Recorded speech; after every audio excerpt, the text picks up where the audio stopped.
The notification glowed on my phone screen, a message from Sarah. My heart leaped. Then, it plummeted. Sarah was dead. She had been dead for months. Trembling, I opened the message. "Hi," it read simply. "How are you?" My finger hovered over the screen. It felt ice cold. A wave of nausea washed over me. This had to be some cruel joke. Someone was playing a horrible game. But who would do that, and why? I shut down my phone, convinced it was a glitch. My heart pounded as I stared at the screen, the message still fresh in my mind. It couldn't be real. It had to be some kind of mistake, a bug in the system. That had to be it. Maybe a hacker, or some kind of technical error. I tried to rationalize it, to find a logical explanation that made sense. There was a logical explanation. There had to be. I couldn't let myself believe anything else. I couldn't let my mind wander to the impossible. Dead people don't message you on Facebook, it's just not possible. I repeated this to myself over and over, trying to convince myself that it was true. It was impossible. I tried to push the thought away, to focus on something, anything else. I turned on the TV, tried to read a book, but nothing could distract me from the message. But the image of the message kept flashing in my mind. "Hi, how are you?" Those simple words, so ordinary, yet so haunting in this context. The words echoed in the silence of my apartment. It was as if they were taunting me, refusing to let me forget. They were her words, her casual greeting, the way she always started a conversation, so familiar, so her. It was just like her to start a conversation that way, friendly, unassuming, just checking in. But she was gone. She had been gone for months. How could she be messaging me now? I scrolled through our old messages looking for some kind of clue, some kind of explanation. But there was nothing. Just the same old conversations, the same old memories. I looked at a photo of her, my heart aching with the loss. She had been my best friend, my confidant. Losing her had been one of the hardest things I had ever gone through. And now, here I was, sitting alone in the dark, haunted by a message that shouldn't exist. A message that defied all logic and reason. I hesitated, my fingers hovering over the keyboard. Should I respond? What would I even say? "Hi, how are you?" It felt so surreal, so wrong. Finally, I typed out a response and hit send. My heart raced as I waited for a reply, not knowing what to expect. Minutes passed, then hours, no new messages. Just the silence of my apartment, the ticking of the clock, and the weight of the unanswered question hanging in the air. That night I lay in bed, staring at the ceiling, unable to sleep. The message replayed in my mind over and over, a haunting reminder of the impossible. When I woke up the next morning, there was a new notification on my phone. My heart skipped a beat as I reached for it, dreading what I might find. I unlocked the screen and saw the message. "Hi, how are you?" The same words, the same greeting. It was as if she was still there, reaching out from beyond the grave. I looked out the window, the world outside seeming so normal, so unchanged. But for me, everything had changed. I was living in a nightmare, caught between disbelief and denial. Memories of Sarah flooded my mind. Her laugh, her bright smile, the way her eyes sparkled when she was excited. We had been so happy. We had planned a future together. Then, it was all ripped away. The pain of her loss was still fresh, a raw wound in my chest. Seeing her name on my phone, even in this impossible context, brought it all back. The pain, the grief, the utter despair. Sarah had been driving home from work. A drunk driver ran a red light. The impact was instant. She died on impact. I remembered the phone call, the officer's words, the crushing weight of grief that had descended upon me. Now, months later, here was a message from her, from beyond the grave. It was insane. It was impossible. Yet there it was. Section 5. Escalating messages. Over the next few days, the messages continued. Each one sent a chill down my spine. They were always short, simple messages. Questions about my day, comments about the weather, memories we shared. Each message felt like a cold finger trailing down my spine. I couldn't explain it, I didn't understand it. But I couldn't bring myself to block her, to sever this eerie connection. Section 6. Reaching out. One night, fueled by a mixture of grief and morbid curiosity, I decided to reply. I typed out a simple hi and hit send. The message remained unread. Minutes turned into hours. The silence was deafening. Maybe it was a mistake. Maybe I was going crazy. Just as I was about to close the app, a new message popped up. "It's good to hear from you," it read. "I miss you." Section 7. The last photo. The messages became more frequent, more personal. She talked about things we had done together, places we had visited. Then, one day, she sent a photo. It was a picture of me sitting in my living room, but it was taken from an angle that seemed impossible.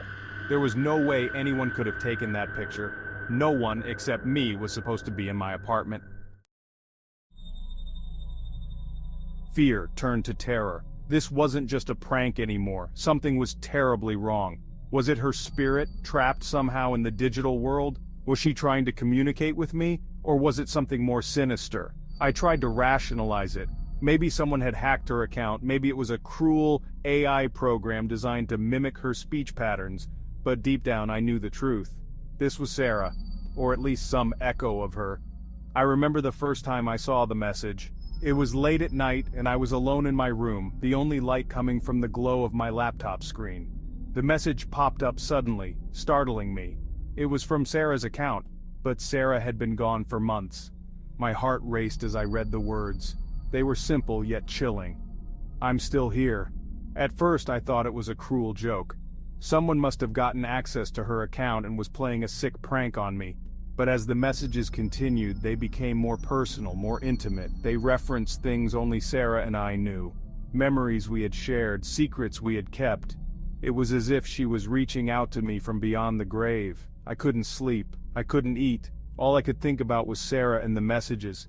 I started to see her everywhere, in the reflection of my computer screen, in the shadows of my room, in my dreams. She was haunting me, and I didn't know how to make it stop. I sought help from friends, from tech experts, from anyone who would listen. But no one could explain it. No one could tell me how a dead woman was sending me messages. Some suggested it was a virus. Others thought it was a hacker. But I knew better. This was Sarah, or at least some part of her. The messages became more frequent, more desperate. She was begging for help, pleading with me to find her, to save her. But how could I save someone who was already gone? How could I fight something I couldn't see, couldn't touch? I was losing my mind, and I didn't know how to stop it. In the end, I had to make a choice.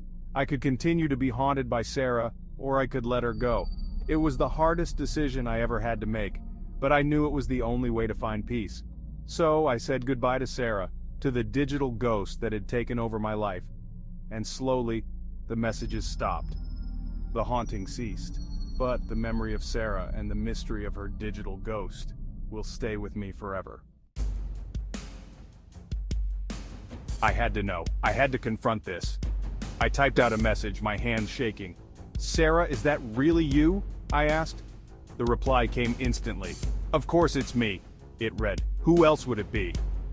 Her words sent a shiver down my spine. They were too real, too familiar. It was her tone, her way of phrasing things. I couldn't deny it anymore. This was Sarah, but how? "How is this possible?" I typed, my heart pounding in my chest. "Where are you?" The reply came after a long pause. "I don't know," she wrote. "It's dark here, and I'm scared." Her words filled me with a dread I had never known. She was trapped somewhere, lost and alone, and I had no way to reach her, to help her. The messages stopped as abruptly as they had begun. Days turned into weeks, then months. Each passing day felt like an eternity, a slow march through a fog of uncertainty and sorrow. The nights were the hardest, filled with restless dreams and unanswered questions.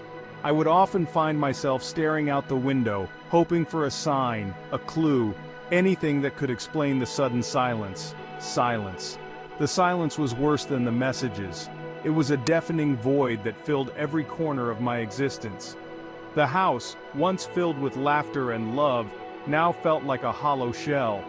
Every creak of the floorboards, every whisper of the wind, seemed to mock my loneliness. The silence was a constant, unyielding presence, a reminder of what was lost. It was a constant reminder of her absence, of the mystery surrounding her final words. Those words, cryptic and haunting, played over and over in my mind. What did she mean? Why did she leave? The questions were endless, and the answers seemed forever out of reach. Her presence lingered in the room, a ghostly echo that refused to fade. To this day, I don't know what to make of it all. The pieces of the puzzle never quite fit together. I would spend hours poring over old messages, trying to decipher hidden meanings, looking for patterns that might explain the inexplicable. But the more I searched, the more elusive the truth became. It was as if the answers were just beyond my grasp, taunting me with their nearness. Was it really her, or was it just a cruel trick of technology, a manifestation of my own grief? The digital world is a strange and mysterious place where reality and illusion often blur. Could it be that my own mind, desperate for closure, had conjured these messages? Or was there something more sinister at play, a force beyond my understanding? The uncertainty gnawed at me, a relentless ache that refused to be soothed. The answer, I fear, is lost in the digital ether, a haunting echo of a love cut tragically short. The digital realm, with all its promises of connection and communication, had become a labyrinth of shadows and whispers. In the end, all that remained were the echoes, faint and distant, of a love that once burned bright. And so, I am left to wander through this digital twilight, searching for a resolution that may never come, haunted by the eternal echo of a love lost to the void.